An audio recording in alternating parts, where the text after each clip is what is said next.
এরপরে যে ল্যাপটপটা দেখাবো এটা হচ্ছে আপনাদের সবার পছন্দের 4 ফিঙ্গার লোগোর HP EliteBook 840G5। এটারও কিন্তু বেশ কয়েকটা ভেরিয়েন্ট আপনারা আমাদের কাছে পাবেন। এটার হচ্ছে 13.9, 14.1 এবং 15.5 ইঞ্চি ডিসপ্লে আমাদের কাছে অ্যাভেলেবেল আছে। পাশাপাশি আপনারা কিন্তু চাইলে টাচ এবং নন টাচ ভেরিয়েন্ট কালেক্ট করতে পারবেন এবং i7 i5 তো রয়েছেই।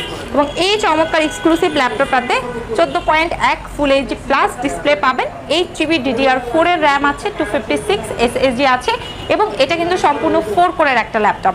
পাশাপাশি কিন্তু আপনি পেয়ে যাবেন একদম digital fingerprint sensor, backlight keyboard থাকছে। খুবই সুন্দর, অনেকগুলো প্রোডাক্ট থেকে দেখে শুনে বিচ্ছে কিন্তু আপনি প্রোডাক্ট কালেক্ট করতে পারবেন। এটার প্রাইস রাখছি মাত্র 32,500 টাকা। আপনারা যারা কিনা G6টা কালেক্ট করতে চাচ্ছেন কালেক্ট করতে পারবেন, প্রোডাক্ট অ্যাভেলেবেল আছে। প্রাইসটা রাখছি 33,500 টাকা। ফ্যাসিলিটিতে কালেক্ট করতে পারবেন, 22টা ব্যাংকের ক্রেডিট কার্ড হোল্ডাররা এই সুবিধাটা পাবেন। সো